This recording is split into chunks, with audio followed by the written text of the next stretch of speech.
thanks Let's do as they lose. guys for coming to the last our series of it's called Missoula's Raising the Missoula Spirits Again.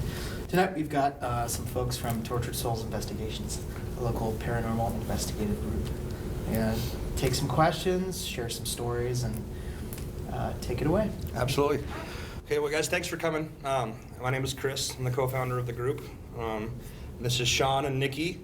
Been with us for quite a while now, and kind of what we do is, kind of a mixture of our own personal interests, go to different places that we find interesting, but also private residences. People get a hold of us, say, hey, we got this going on, and we'll kind of, go through the process with them. And kind of first we gather all the information that we can get from them, and then we investigate the address of the location just to see what happens, in the history, and if there's anything kind of tied to whatever's there, and just kind of get an overall assessment of the property. And then we kind of go in and we'll schedule a series of investigations if necessary, and set up all of the recording devices and that kind of thing. And then at the end, we'll present them with what we found or what we think, and kind of if they want to continue the process, we'll keep doing as many times as they want until they get the answers they're looking for. But sometimes, more than not, everything that happens is usually caused by just normal things in the environment. It is pretty unglamorous, and it's not like the ghost shows make it out to be. It's actually quite boring if you think about that.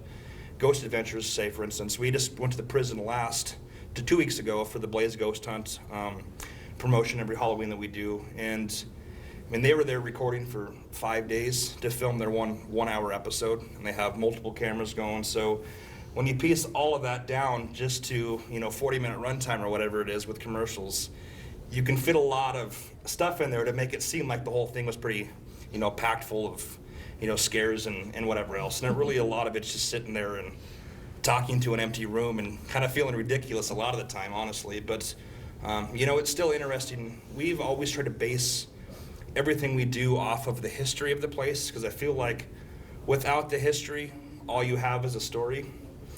So if you can make your claims and your evidence co-align with the history of the place, I feel like your findings are a lot more relevant at that point. And so we've kind of never steered from that. And the first thing we do is look up the history of each place and kind of go from there. Because otherwise, all you really do have is a scary story. And I think that, to me, history is the biggest part of all of this. So that's kind of what we do. So I guess what we'll do first is just open it up to you guys. You guys are the ones that wanted to come listen to us talk for whatever reason that may be, and ask any questions you have, and we'll kind of do our best to answer it and kind of see where this takes us. So pretty low key. Obviously, we're a pretty easy group to get along with. So does anybody have any questions, I guess, to start, or maybe what brought you here? I do. Oh, sorry. Okay. I was just going to ask you, what exactly do you do to research the history? Okay, so I don't know if you guys came to the show or the lecture on Saturday. Ellen Baumler was here. She's one of the lead historians of the Historical Society in Montana, and she does all of the historical plaques for all of the buildings and houses here in Montana. And I was telling Ira, actually, I met her when I was 17 years old. I was a junior at Sentinel High School, and she had a reading similar to this over at the Holiday Inn. And I found it interesting because her stories are all about the history, and then she kind of pieces in stories that she has heard and she's researched kind of based off of the different history pieces of the location. And I thought that was super interesting the way she did that, because I've always been a huge fan myself of the history, and I think that that's the most important part of all of this. So I've really tried to not stray from that. So every time we find a location, whether it be a public place or a private residence, I will reach out to her with the address, and she helps me dig a little deeper into some of that stuff, because we don't really have the means like she does to research some of these places, and she'll be able to do a lot of that for us. So I'll kind of tell her the situation, what we're looking at, and that kind of thing, and she'll find as much history as she could or she can on each location, and then we kind of go from there. And then we'll meet with the folks of whatever we're doing, and then kind of hey, this is kind of what we have. We'll set up all the equipment and try to kind of correlate what we find with certain events that have happened in history, and see if there is some a relevant pattern there. So that's kind of how it all starts, is we get the address of the location and then we'll send it off to Ellen, and she helps me do a lot of that, because she's an interpretive historian, so like that's literally what she does, and she's written several books about Montana history and that kind of thing. So she has the means, the know-how to do all that, where I would come to the local library and look through microfilm, and that's pretty much the extent of my investigating when it comes to history stuff. But that's basically how it starts. Yeah, I was gonna ask, and you answered my question. When did you get started in investigating? So it's kind of a weird deal. I was raised always kind of never not believing in ghosts. I know it's kind of weird. Like, my dad was always huge into the whole ghost and Bigfoot and UFO, that kind of thing. Not like weird about it, but it was never a question in his mind if they existed. And I was kind of I grew up watching shows like Sci Factor that was on the Sci-Fi Channel back in the 90s, and so I just kind of followed in that path, and we would have conversations about this. And I remember for my 13th birthday, actually, he took me to St. Mary's Cemetery on the north side, and we did our first investigation, and that's kind of how the whole thing started. And so 2005, I was a senior at Sentinel, and I did a big project for my history class, and that's really when the whole thing kind of took off, was about that point. Shortly after, we started doing ghost tours at the old prison in Deer Lodge. Led those for about 3 years throughout the summer, and it just kind of grew from there. So we've been doing it steady from basically 2005 is probably when it really kind of took off. So yes. Anybody else have any questions or have a question, or yes? Why do you think there's an interest nowadays in this kind of thing? Well, we were talking about this a little bit ago, actually. Like, when I was in high school, like, that was like prior to all of the big ghost shows. I think Ghost Hunters just started, and up until that point, it was still kind of weird, like only weirdos or that kind of thing were into it. So I never actually talked about this kind of stuff, like, to my classmates or friends. Like, a few people knew that I did it, but it wasn't something that I actually publicized because it was still kind of taboo. And then, like, as we've progressed, I think we're fortunate enough now, I guess, to do it in a time where there are so many shows that kind of glorify it, so it makes it a little more, acceptable amongst the masses. But I think that it's with all these TV shows that have come out. I think Ghost Adventures, love them or hate them, they definitely have done a good job of captivating everybody. Ghost Adventures, I think I used to like the show. I'm not so much a fan anymore. But Ghost Hunters itself, they were like the original, and they've done a really well, good job too with it. And I think that those shows just made it easier for folks like us to be able to, talk about what we find or our interest in this kind of thing without sounding too crazy. When we started doing this, trying to get somebody to let you go into their place of business or their home or whatever, in the middle of the night for hours, it's hard to do. And unfortunately, there have been a few groups, especially in Montana, that kind of have taken advantage of that, and it gives groups that actually do this for a certain thing, a bad rap. But at the same time, it's been a lot easier because I think these mainstream, cable shows have kind of paved the way, in a sense, for, isn't quite a big deal anymore. I think everybody's into it. This time of year, I think, is a big deal anyways. It's always the busiest time for us because everybody wants to hear about the ghost stories and that kind of thing. So, but yeah. And also, I think the just increase in technology, like everyone has a camera, everyone pretty much has a, sound recorder on their phone. So, like, with that increase, I think more people are able to capture things that are out of the ordinary or that's unexplained.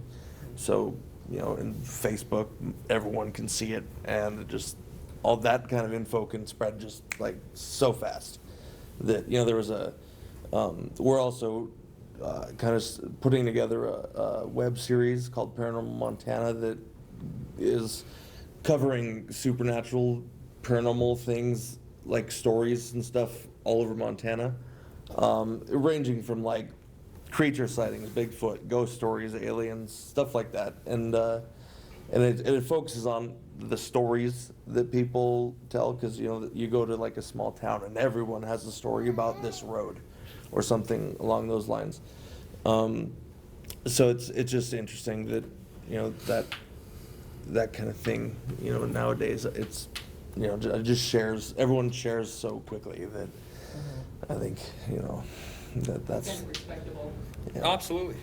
And I think if you have an entertaining enough clip, whether it be audio or video or whatever, I mean, it gets in the right hands, it will spread quickly. And, I think things come out of that now because of the way social media and social media marketing and that kind of thing works. I mean, it's all about the shares and the views. And, so I think a lot of people, even just, garage bands have found their fame because of, the same instance. They have the technology to be able to share just content they create, and all of a sudden, I mean, it spreads like wildfire and that kind of thing. So I think it's more accepted now because it really is easy to do. I mean, in the sense of you don't have to have, for the basics, you have your phone, you have, your camera on there, you have your audio recorder, and that's what it comes down to. So I think it makes it easier to spread that information and get out and do it without having to spend a big bunch of money for all these high-tech gadgets and gizmos and whatever else. So Yeah, and we were, for example, there was a firefighter. This was last year during that round of forest fires we had here that he posted, just took a cell phone picture of a Bigfoot print, and what looked to be one. an alleged Yeah. print. And he posted on Facebook, and within a week, there was 30,000 people had seen it, and it was being shared, and we discussed it with kind of a big Bigfoot author at the Bigfoot conference we went to last year and stuff like that, and that wouldn't have happened if it wasn't for Facebook and cell phones and stuff, and also the communities and the groups and stuff, just they can get in touch with each other that couldn't before. It's nice to have a group like yourselves, though, that serve as a central hub where, okay, she sees something, but we report to you. Right. Mhm. I've got something over here, but I report to you and correlate that information. Yeah. And that's also very handy. Absolutely. I think that's huge. We actually there's a lot of people that share their stories with us, and a lot of it's done, via private message. So I don't think if they want to get, I don't want to say ridiculed, but, sometimes people are very cautious about posting that stuff. And, and I think now there's a bigger understanding about things. Like when we first started the whole orb thing, it was kind of a hot topic then, but it was very misunderstood. And I think now, they said at the time about 85% of orbs that you capture on video or camera are something caused by either dust or moisture in the air, a fraction of light off the lens or something like that. And I think that number is closer to 98% now.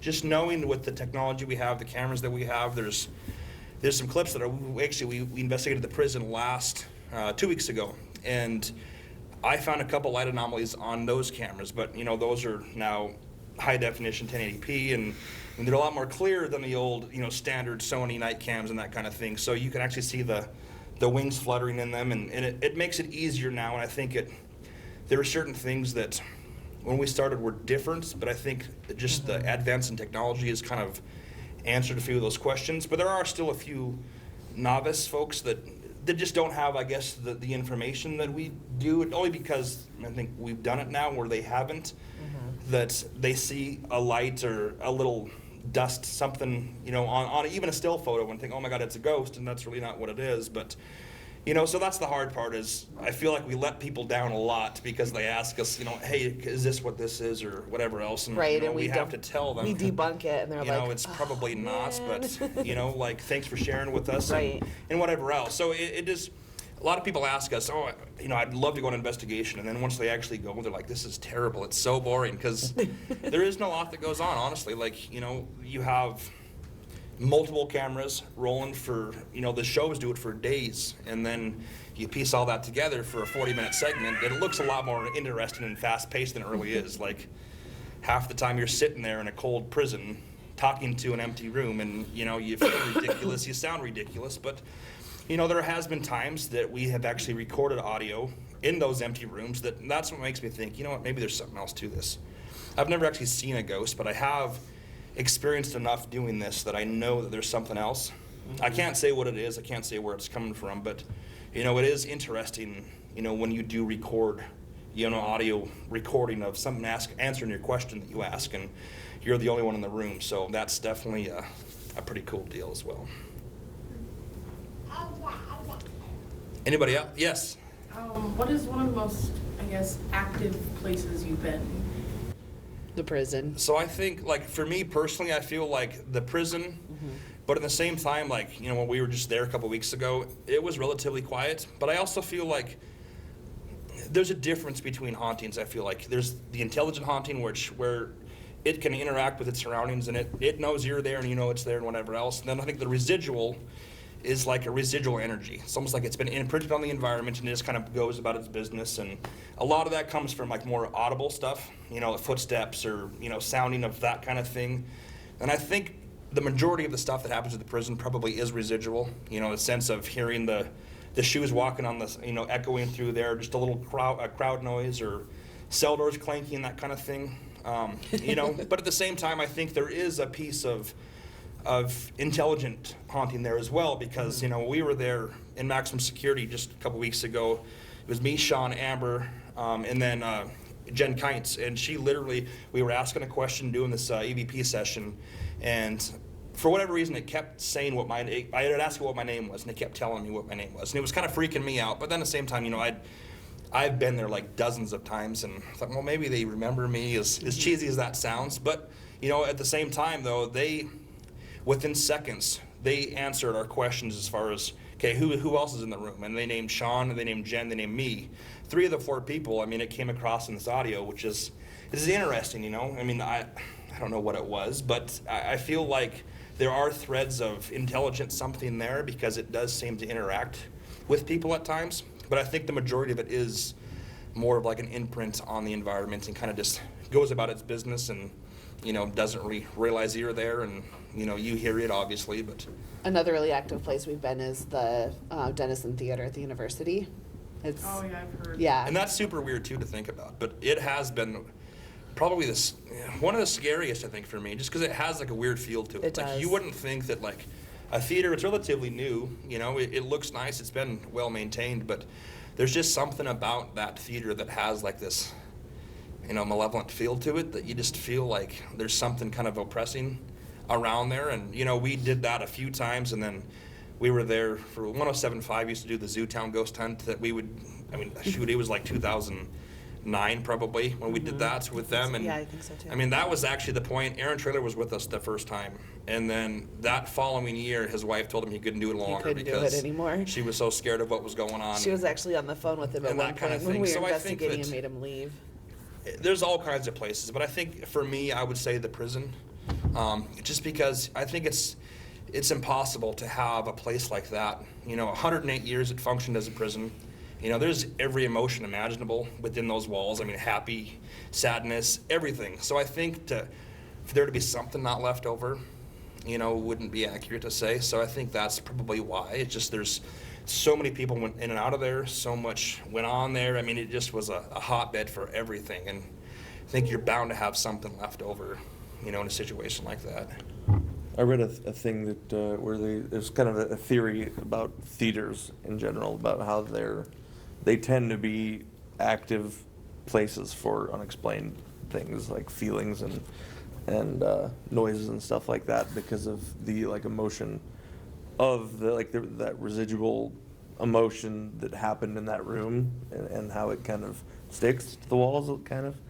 And that's just one of the interesting kind of theories that I've read. There seems about to be that. a lot of haunted theaters, or at least Yeah. claim to be haunted theaters. Yeah. So it makes sense if that's the theory behind it. But Another instance to Cherry Hospital in New Orleans.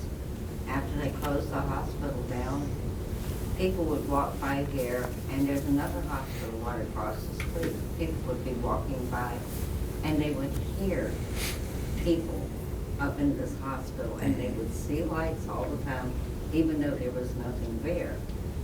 So I think you're right. I think sometimes imprints have a lot to do with it. absolutely, and I think that for me, that's why history is such a big deal and such a big, important part of all of this. Because without that, all you'd have is a story, and you couldn't, you couldn't research any of it. You couldn't do anything. So I think we always try to we go in with an open mind. we'd record what do we record, and then as we're going through it, say we get a voice that said this here or this on audio there or whatever else, and then we research the history of that specific place and see if anything in history happened, that would match or correlate with what we find. And at that point, I feel like it lends to a bigger meaning behind what you find, and it's not just an interesting audio clip or a spooky story. Like, you legitimately have something to kind of back it up. And I think what I don't know if you guys heard Ellen's story, but in her first book, Spirit Tailing, she talks about this house over in Virginia City, and I think the article or the chapter was called Body in a Bathtub or something like that, and she actually told us we were over there filming in Helena prior to going to the prison for our PMT thing, and we had this big interview with her, and it was like, she just told us stories, and it was a lot of fun, and she's always been a great help to us, and she's always admired us because we try to follow the same thing that she does when she writes her stories and that kind of thing. History first and then kind of work that way. And long story short, she was researching for one of those history plates for this residence over there in Virginia City. And apparently about half that town is still privately owned and half of it's owned by Montana. And there was a guy who had just purchased one of these houses, and they were working on some historic plaque for it. He said, "Hey, I heard this story. People claim to see a body in the bathtub at this house.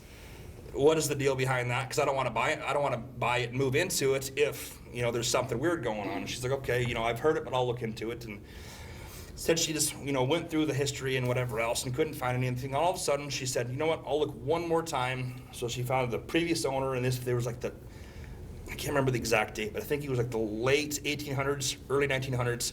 And she saw this guy, and he had a wife, and he died of cancer or some sort of sickness. Well, when she went to his grave just to kind of see if she could find anything else, she saw that his wife's name was there too shortly after him. So she went and looked up his wife's name, and his wife shot herself in that bathroom just months after he died. So that, kind of lends to the idea of the body in the bathtub, the bloody apparition. So to me, I hear stories like that. It makes me think, okay, there really is something behind this, but I've never seen a ghost or what people claim to see ghosts, so, it's hard for me sometimes to tell these stories because it's like, they are kind of boring because there really isn't like, I didn't see anybody walk out of this wall or do that, but I feel like we've been doing this for so long that we have experienced enough that we can't explain, and we have recorded enough, audio that lends to think there may be something else to it. So, absolutely. Yes? I'm curious, what have you seen at the Denison Theater? So, we haven't seen anything with like our naked eye. We did capture so my dad was sitting out in like the seats. We were all on stage, and we were doing this live EVP session, or this electronic voice phenomena. It's basically you ask a series of questions and record on the audio. And so we were doing this live on the air for the Zootown Ghost Hunt like years ago. And as we were doing that, my dad was filming us from the stage. And this black figure, the shadow, kind of blacks us out for a minute in front of the camera. And that was all we recorded there. But it's just a series of feelings, I feel like. A lot of people, I just felt like somebody was always watching me. Like, you just, like you're walking in the mall and somebody's behind you. That's obviously a natural place for people are going to be behind you. But when you're in a theater where there's nobody there, it's eerie to think that, like, you have these feelings like somebody's there, but there isn't anybody there. Chris, tell about your sister. Oh, yeah, so this is all another thing. So there's always stories about that theater and how there's supposedly a presence there that doesn't like the Rolling Stones. And we were there for the Blaze Ghost Hunt, and the Blaze, they're a rock station. And one of my favorite songs by the Rolling Stones, "Sympathy for the Devil." So we were playing that song, and it's kind of scary because of the whole devil thing, whatever else. But we're literally playing this in the loudspeaker in the middle of the investigation, trying to get something to come through because it was pretty quiet and there wasn't a lot going on. And literally, like, my sister was sitting next to me, and she like kind of freaked out for a minute. She went like this, and she had 3 scratch marks on her black shoulder blade. And so that part was kind of weird because, not often do people get touched or physically, I don't want to say assaulted, but physically touched by something. I think it's very uncommon for the most part. And So when this happened to her, I mean, I was sitting right next to her. I know there was nobody else there. And, you know, if you want to get really technical about it, you could say the 3 came in the Trinity, the whole 3 a.m. thing, you know, demons, that kind of thing. But I don't think it's anything demonic. I just think it's something that likes to, you know, antagonize people. It was kind of creepy, though, the fact that we're playing Sympathy for the Devil and then this 3 scratch marks and whatever else. So we wrapped up shortly afterwards, and we actually haven't been back since. But, you know, it's just mainly because we've done it a lot, and we've just tried to, like, branch out from it for the Blaze Ghost Hunt. But it was definitely a pretty wild experience. I know there was actually a construction worker that had passed away. His name was Keith. He fell off some scaffolding in center stage when they were doing the remodel or something, and he passed away inside the building. But that's the only death that we've been able to find actually inside there. So, you know, Missoula Valley is riddled with stories from the Native Americans about, you know, demons and dark presences and that kind of thing. So, you know, who knows? I mean, it could be something just associated with the land. I don't think it has to be something necessarily that has to do with the building itself, you know. So Missoula Valley has like some bad rep? Well, as far as the Native Americans are concerned, yes. So, and they're just, I think, more so spiritual anyways than, you know, than I guess the standard, you know, Europeans or the white Americans would be. I did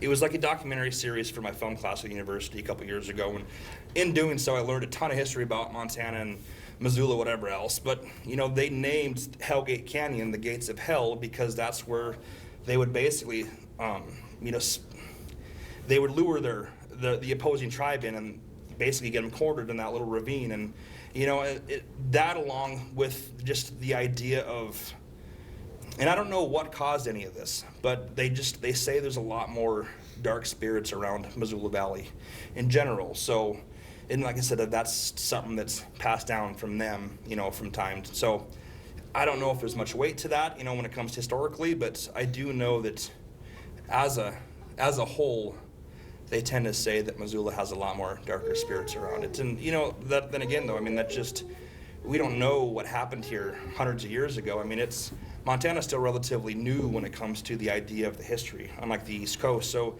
you know, there's not a lot documented before like 1850. 1860, yeah. You know, somewhere around there. I think 1865, I think, Missoula was first settled. So, I mean, it's still relatively new. So I think, you know, it could be anything from the fact that there was some peasant Indians that passed away and they would bury their dead there. And, you know, so I think that could be part of it. It's just there's a lot of carnage, I think, associated with Hellgate Canyon, though, in general, that, you know, who's to say that can't make its way around. So Right, and Denison Theater is right there, right next to the canyon, so it could be anything. It could be from the land. It could be Keith, for all we know, just messing around with us, or whoever is in the building at the time, so.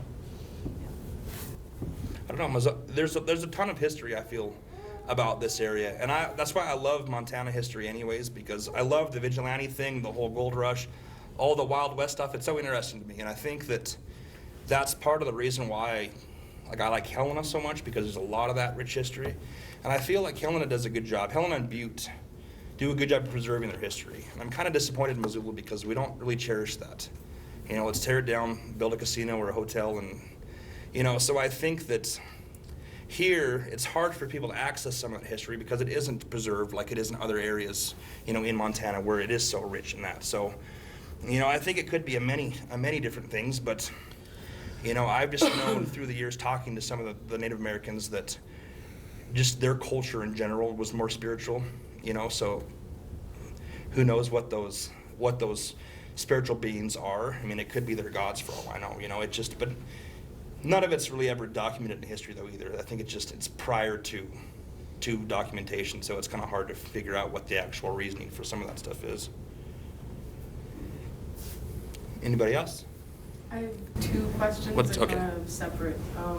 One of them is, are there any devices that you prefer to use more so than other devices, like EVP or spirit boxes or anything like that? And the second question is, what do you guys think about Rattlesnake and the stories about that being haunted, the school itself, on an Indian burial ground and stuff like that?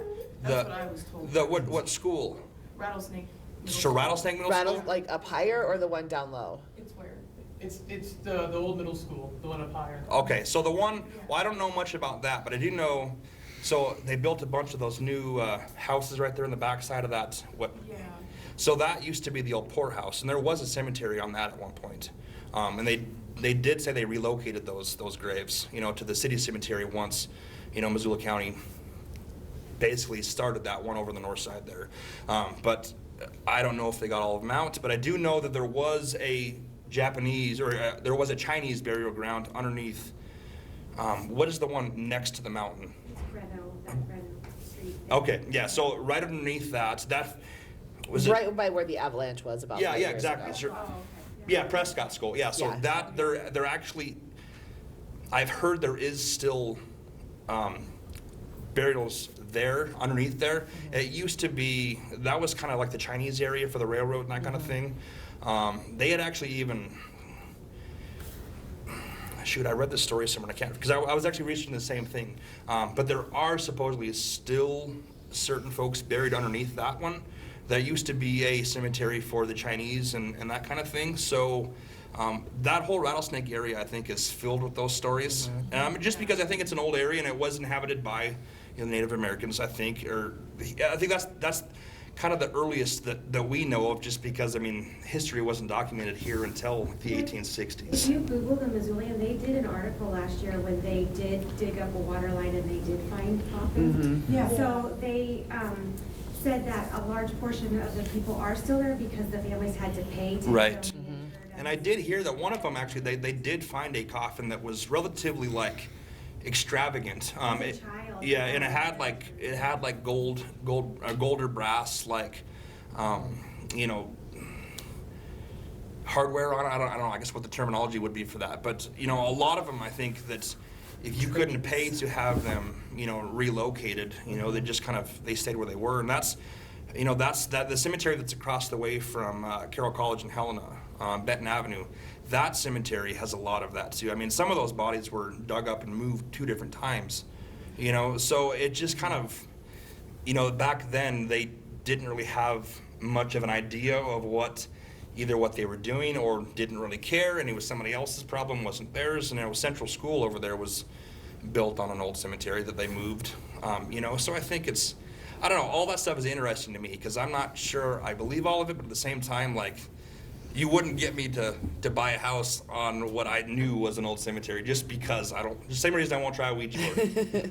I don't want to try it just in case something does happen with it. So. Same reason the high school in Denver, I refused to go and even set foot on the property because it was the poor man's cemetery. Mm-hmm. But there's a whole lot more buried here. And it's pretty unfortunate too, because I think at those times they didn't. There's that cemetery in Helena is kind of split up into quadrants, and the back quadrant, you can tell they're all unmarked graves. And if you didn't have the money, if your family didn't have the money, a lot of the time you got kind of pushed to the back or in an unmarked grave. You weren't treated with the same respect of the people that had money. So it was pretty unfortunate that these folks are here barely making a living and living off the railroad, that they kind of have to leave their loved ones there because they can't afford to move them. And so I definitely do remember reading that story in the article, or that article in the newspaper, because I was researching the same thing a couple years ago. And Do you live in the Rattlesnake? No, I live close to the Coca-Cola plant, but Oh, okay. I did go to Rattlesnake Middle School, and a lot of the kids would the older kids, because it was 6th to 8th grade at one point a while back, but they used to tell us all the time, be careful of those ghosts. And we would laugh at it. We're just oh my God. Did you have any experiences there? The only experience I had was one time we had a band concert, and I think I forgot my mouthpiece, or I played the trombone. So I had to run quickly back to the band room to get whatever I needed to get, which I think was my mouthpiece. And on my way back to get to, I think, the gym, I ended up hearing somebody kind of shuffling around, but there was nobody in the building. There were no teachers. Everybody that was in the building was either in the gym or close to. And then one of the kids was like, "You hear that?" And I was like, "Yeah, that's weird. I thought I heard something, but maybe it's just a teacher," because I didn't want to freak myself out. Because, like I said, we've been told all these stories about Right. well, it's on top of a grave site, and so it's haunted, and it's like, I'm just gonna pretend it's not. Right. You know, one thing for me, I found, like, I asked Ellen this too about, you know, because we went and looked up for the Paranormal Montana episode. We wanted to do one. There's a story about a hitchhiking ghost up by Nirada, kind of north of Hot Springs, kind of in between Elmo and Hot Springs, kind of there on the reservation. And the story was awesome. You know, like, it had a great story, but the history behind it was super hard to find. And I asked her, because we were kind of coming up with nothing, and she said she's even tried for her books to find, like, you know, history on it, and she couldn't. And she refused to publish a story that does not have history backing it up. And I commend her for that, because I think it's a great thing to be able to document that thing. But, you know, we've been up there a few times, and everybody that we talked to in Hot Springs at this little gas station knew about the story. They either had an experience themselves or their family did or something. And I have a couple friends, native friends up there, that they knew a couple tribal cops that they had to travel the whole, they call it the Big Draw area, and just from Elmo go around to Hot Springs and then back up from right there, I guess, Ravalli, and back up to through Polson, whatever else, and that was their loop. And they were stopped there. There was a bunch of, like, bighorn sheep or something walking across the road, so they kind of stopped, waited them pass, and it was at night, and they said that their brake lights lit up behind them, this figure of a woman standing behind them. And there's nothing out there. There's a few houses, there's a big McDonald ranch out there, but there's, like, nothing. You're in the middle of nowhere. There's terrible cell service. So it scared these guys so bad they took off, and literally, like, we're not going back out there. And people have reported falling asleep and, like, almost going off the road, and somebody knock on their window, and they wake up, and just about they go into the ditch. So, like, whatever's out there, kind of saving them from going in these, you know, wrecking or whatever else. But there's also stories about how you're driving through, and this girl ends up in the back seat of your car, or you pull over to pick her up, and you're driving, and all of a sudden she disappears. So, you know, every state has these weird hitchhiking stories, and who knows what's true and what's not true. You know, we heard probably 4 different versions of that story, but everybody knew about it. You know, we actually went as far as, we contacted, his name was Malcolm McDonald, and he is the son of the original rancher that had, like, the first big interaction with this ghost. They called her Hannah, Headless Hannah. And some say you pass her on the side of the road and she doesn't have a head. But she's based off a lady named Hannah Flagg, but we've never been able to find who the real Hannah Flagg is. And long story short, he took us to his property in this ranch where this little stagecoach stop used to be that she supposedly used to run. And they filled in the cellar because the cows kept falling in or breaking a leg, that kind of thing. So all that's left now is, like, the stone foundation. But he told us a story back in the 60s. His dad and his dad's friend was one of his ranch hands. They used to drive the back roads there from Hot Springs.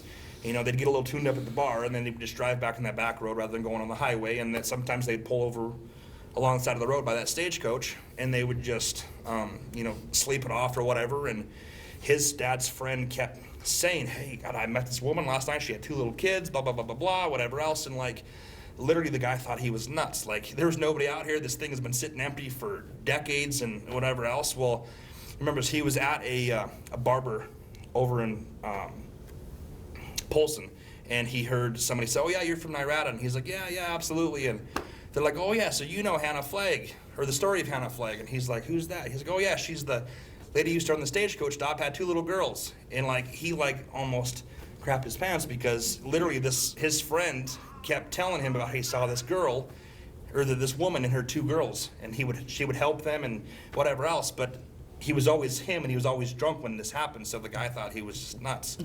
Come to find out that other people had the same experience. So, you know, we were up there a few times, and I tell you, it's real creepy up there, but we didn't have anything super scary happen.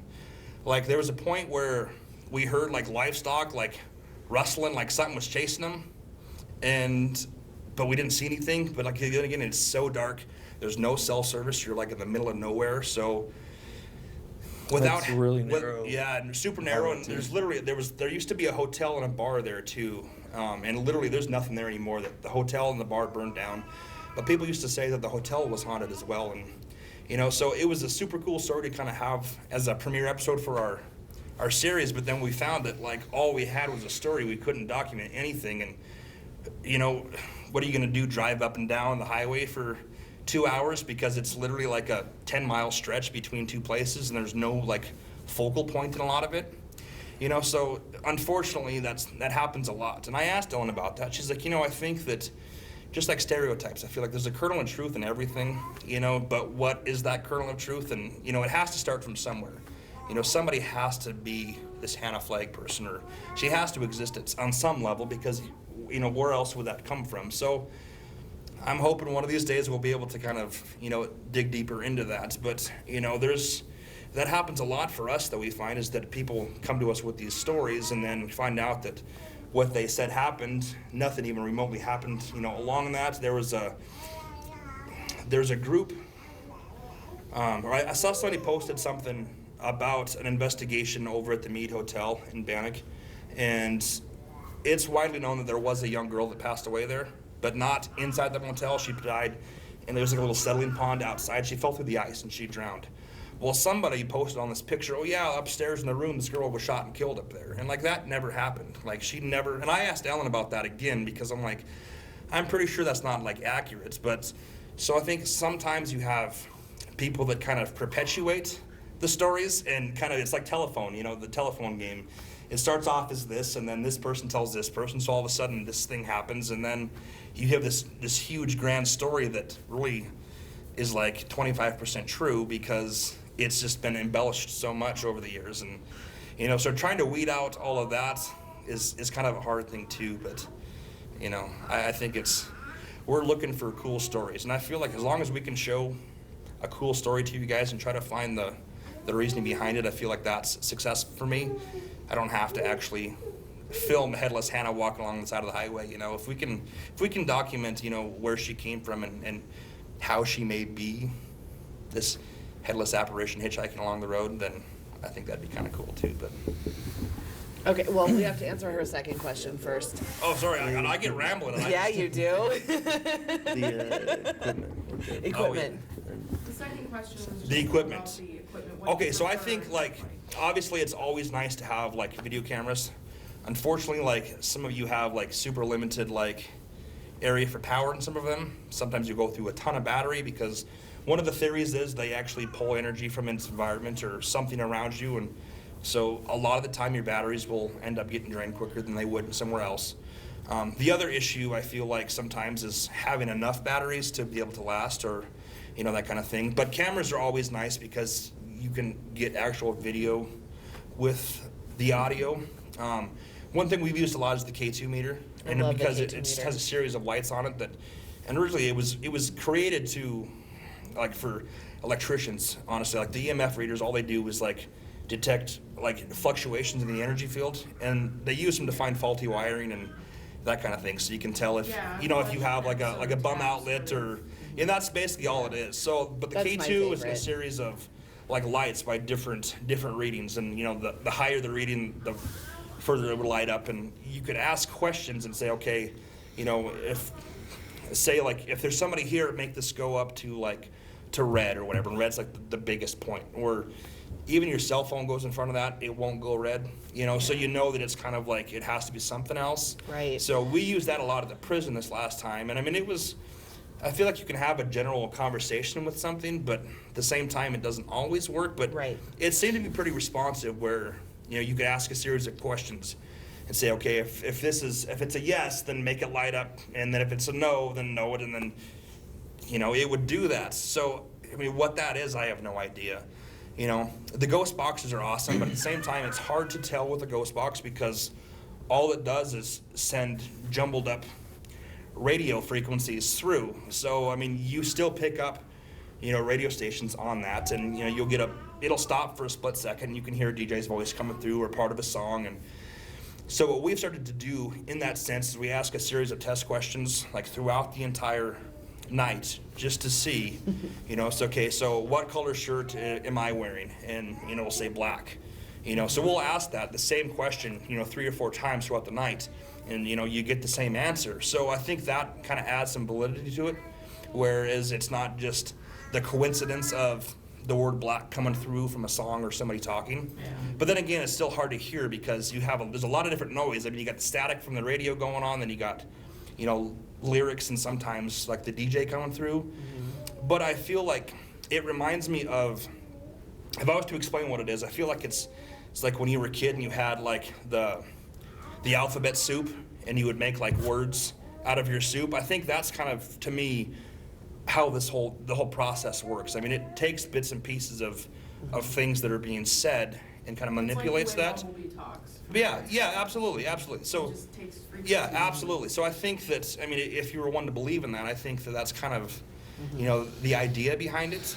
You know, but then again, there's times where we don't have any of that, and we literally just put the recorder down and they ask us I was serious gonna questions. say the recorder is probably my second, because it captures everything that's going around you that the video recorder might not get. The video also has audio, but it's not as good as a recorder would be. So we always have one running, constantly have one running, to do EVP sessions and stuff like that, because you never know if you're going to ask that question that the EVP, the recorder's going to pick up that the camera's not. Yeah. So, but it's nice to have the camera too, so that you can see that the K2 light is coming on, or Yeah. whatever device we're using at that time. Well, definitely I understand with the recorder, like the camcorder, because then if you do hear a noise, you have proof that it wasn't somebody on Yeah. your team or somebody just like messing around with you. It is super hard to kind of decipher audio anyways, I think, because, you know, you don't see it, you don't have like an idea of where everybody's at by the audio of it. Yeah. So that's why we try to, if it's one of us moving, we try to say, oh, that was just me, or that was this, or Yeah.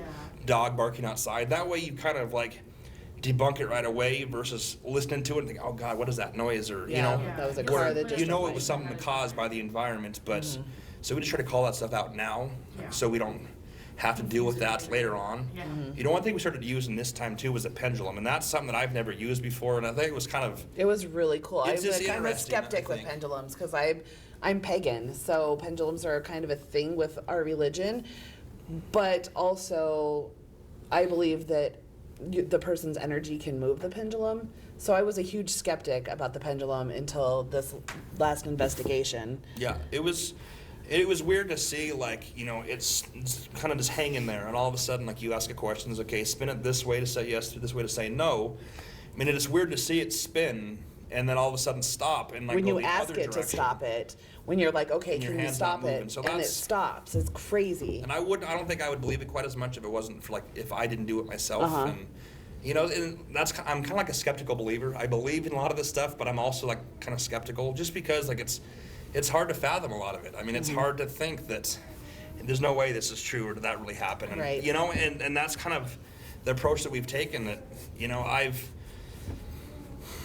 don't know, I've always wanted to work with a medium, but I've never known one that we can actually like trust and document, because I think it's hard to document some of that. You know, my mother is obsessed with The Long Island. Long Island medium, yes. And she actually just went to her in Coeur d'Alene a couple weeks ago. I So, saw that. literally, like, I gotta say, I watch the show with her sometimes. I'm entertained by it. I think it's very interesting, but then it's hard to tell, you know, what happened, you know, while they're filming it. You know, just knowing how some of those ghost shows were filmed at the prison, you know, we've been there dozens of times, so we know that those noises they hear are pigeons, you know, but it's an unexplained noise to them. And you know what, things like that, like, I don't like how misleading a lot of them are.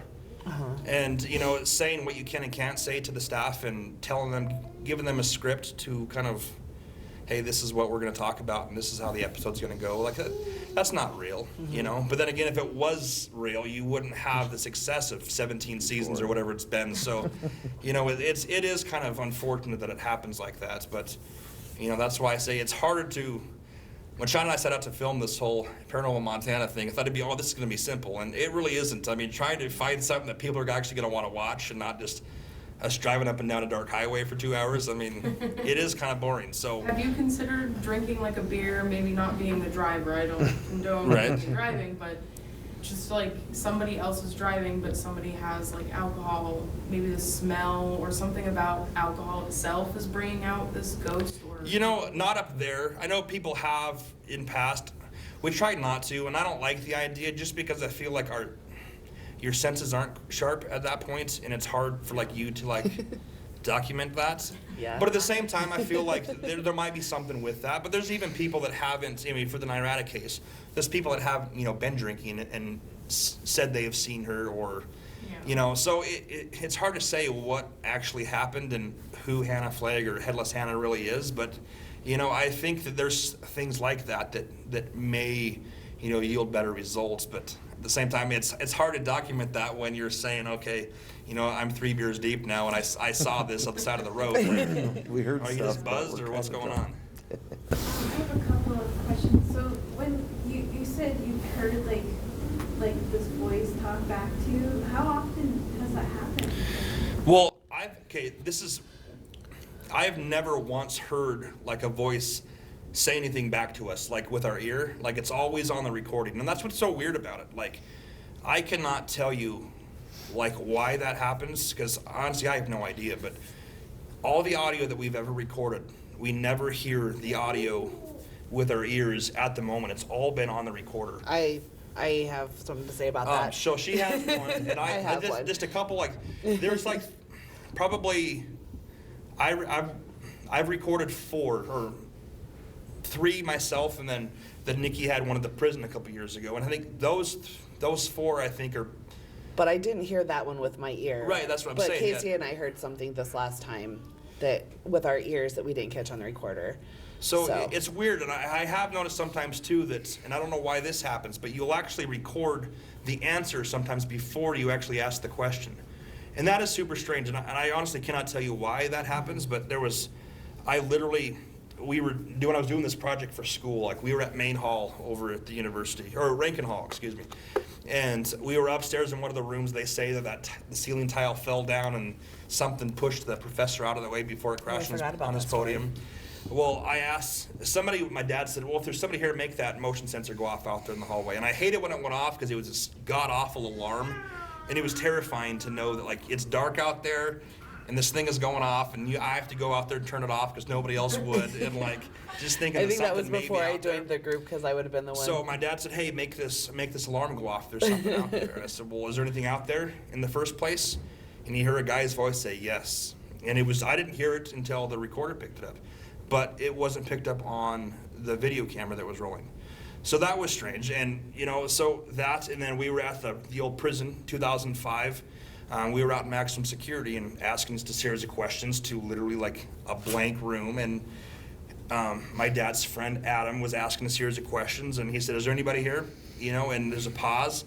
And you can hear like 2 clicks, and then all of a sudden a female voice say Nancy, or something that sounded like Nancy. And I'm like, well, why the heck would they be at a women's prison, Well, maximum security was the female prison from 1907 to 1959. I had no idea that this was going on until we went back in and told the director, and he's like, oh yeah, so he told us the story, and sure enough, outside on the plate, as you go into the building, it has the story. They converted it from the women's prison to maximum security after the 59 riot. So that kind of lends to why there was a female voice there, but we've never been able to figure out who Nancy or whoever that was. And we've tried every time we've been there again to talk to Nancy, and of course we don't get anything. Absolutely. But that's exactly where Casey and I had our experience a couple of weeks ago. We were sitting in one of the cells, and one of Casey's friends was with us, and he was in another area of maximum security / women's prison, and he actually had just walked out there and sat down. So he was probably like 20 feet away from us. Casey and I were sitting on one of the beds, well, actually the only bed that actually has a mattress on it. I know we're crazy, but we were sitting on the bed, and he and I both heard what sounded like his friend's voice go, there's voices out here, or something to that effect. There's somebody talking out here, or something like that. And so I was like, what, Travis? And he was like, he didn't answer me, and then so Casey was like, Travis, did you just say something? He's like, what? No. In the exact voice that we thought we heard. And so we went back and reviewed it, and you couldn't hear it on the audio at all. But Casey and I both heard exactly the same thing. Yeah, so I don't know, I've never heard a voice with my naked ear, but we have recorded voices before. I honestly can't tell you why it shows up on the audio, but it doesn't. And I think to me that's the most rewarding thing for me, to know that you're in this room, there's nobody else there, and you ask these questions. And honestly, it sounds stupid and it looks silly and you feel like an idiot, because I still do. You're asking a question when there's nobody there, and just hoping that something's there's going to times answer where you do get your questions answered, and it's kind of, that's what makes me keep doing this, because I think there's something else. There's something out there, and I don't know what it is, but. Okay, go ahead. So I'm curious what other places in Montana you've been to, besides prison, like haunted places? We've been to Butte. We did a few places in Butte about 7 years ago. So like the Rookwood Speakeasy, that was a speakeasy they literally like broke into on accident. They were remodeling that apartment building and they broke down. It was like a closet, I think, in the basement, and there's like a legitimate speakeasy tucked behind there they didn't know about for decades. And they left it. They preserved it the way they found it. The old city jail that's there, underground. Evil Knievel actually has his name. All the guys signed their names on the wall on this one cell, and Evil Knievel's name is actually on there. We've been to the Brantley Hall at the university as well, main hall. Their old prison, obviously, and then there was the Daily Mansion a few times. The Zackos house on 5th Street. We went there like 2009, Yeah, maybe 10. The one on 5th, that has the House of and- Screams. Yeah. That's what- It's all like nice. Yeah, it's Yeah, all it's nice now. It was all beautiful. nice when we went there too. It actually caught on fire didn't like have- the next summer It after didn't we have were quite there. the same effect, but it did randomly catch on fire, like a propane tank blew up in the barbecue, I think. Like the summer, like 6 months after we were there. It was kind of a weird situation. But it wasn't as scary as I thought it would be. But at the same time, like... We did. That was actually we did my have- first yeah, investigation. we did get a woman's voice saying, leave. In Mary's bedroom, Mary was the young gal that ended up killing herself in the house. And she was the one, she used to write like these weird, like satanic, like softcore porn novels. And she was super weird, and like they said that she actually was the one that would like summon a lot of these demons and whatever else. And one of the guys who was doing, Ellen wrote a story about it actually. I think it's called like The Spirited Charmer or something. And it talks about the guy who was doing the remodeling for the new people that own it now. Like he was staying upstairs and he heard like this scream come from the stairwell where the turret is, but there was nobody in the house. And so I don't know. We didn't have a lot happen there, but Sully and I had experience at the same there. time, I feel like, you're never always going to have, it's never Right. going to be like super active. I feel like it's a lot like fishing for me. I love to fish, but I never catch anything, but I still go back and, it's just a lot of sitting and waiting, honestly. There's not a lot of glam to it like these shows make it out to be. And, I definitely feel like if we get one piece of evidence in an investigation, it was a success. So, I mean, you're there for hours and hours and hours, and you get one voice, and we're like, yes, we did it. Yes. What is some of the most compelling evidence that you've ever? Well, I feel like for me, a lot of it is the audio. Like we did the Blaze ghost hunt a couple years ago at a private place over in Frenchtown. And on October 30th is like the anniversary of the original owner's wife's passing. That's and today. every year, today actually, every year at this time, he takes, the guy that owns the house now, takes a rose over to her grave up Mill Creek, just a little bit further from there. And as weird as this sounds, invites her back to the house for the night. And he said it sometimes happens, and sometimes I wonder about him because he's a little free-spirited. But at the same time, we did this. We bought like a cheap bouquet and went to her grave and did this. And me and Casey and the guy who was working, or the guy that came with for the contestant, we were downstairs in the basement and we're asking all these questions and whatever else, and nothing. All of a sudden I said, well, maybe we should, maybe you should have somebody else ask. Maybe she's scared of us. And on the recording, you hear a girl say, hello, I'm here. And that, it gives me the willies to think about it still, because like I know there was no girls with us and you can hear a woman's voice on it. I think the audio by far, because the audio for me, it's not like the orbs where it very well could be dust or, shadows, are hard because it could be, reflection coming from somewhere. It could be like somebody gets in front of if you have two infrared cameras, like one in the front, one in the back, both of those cameras will emit infrared field. So if somebody blocks out the infrared field on the one behind you, it looks like a shadow in the camera in front of you. So it's just things like that over the years that we've learned that, we ourselves could cause some of this contamination. And so the audio is the most compelling for me, just because it's hard to when you know that have there's the not a interference of female all with that you in that group, and you hear a female voice, or vice versa, there's all women in the group and you hear a male voice come through. It's definitely the most compelling to me too. If we caught something on camera that was like super outrageously, can't explain it, can We have debunk yet to it, do that that, would though, be, so. but we haven't done that yet, so that would be the most compelling to me, to actually get a live apparition on video. That would be the most compelling Yeah, evidence so I for think me. we might be getting time to wrap up. I don't know how long we have here, but does anybody else have any questions, I guess, that I didn't answer in my rambling? Do you ever like collect stories like that people tell you? Oh, absolutely. Yeah. We get 1 million of those. So if you want to, you can share it with all of us, or you can talk to us afterwards, whatever you want to do. Also, something interesting, we do, Chris and I write like fiction horror stories and stuff like that. We've filmed some short films, just, we've got a little production company. And that's part of where we're doing the Paranormal Montana, but that's like historical stuff. But we do a lot of filming of just like fictional stuff that we write. And I think it's just because we're open to that kind of paranormal and all that stuff and receptive of it. But a lot of we've had a lot of really cool, interesting, super kind of creepy things happen to us while we're filming that kind of stuff that are super unexplainable and really weird.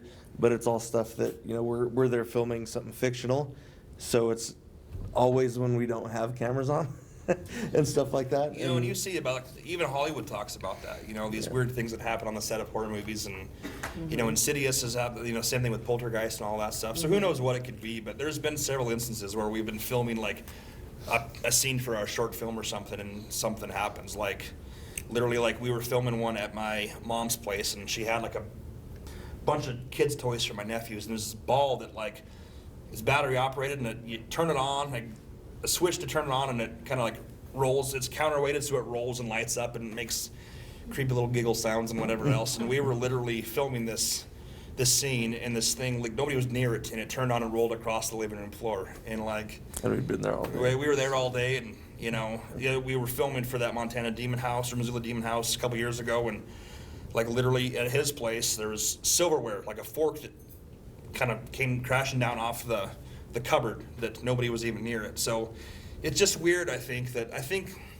being receptive to it, I feel like sometimes that this stuff, I don't want to say seeks you out, but I feel like you're a lot more in tune with it. I So agree you with maybe that.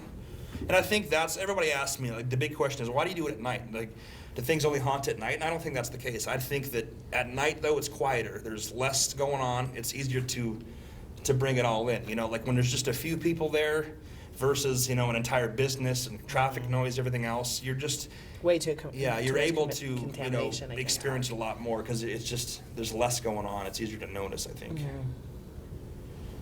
Anybody else? Do you have social media? We do. So Yes. Paranormal Montana has Facebook. Same thing for Tortured Souls Investigations.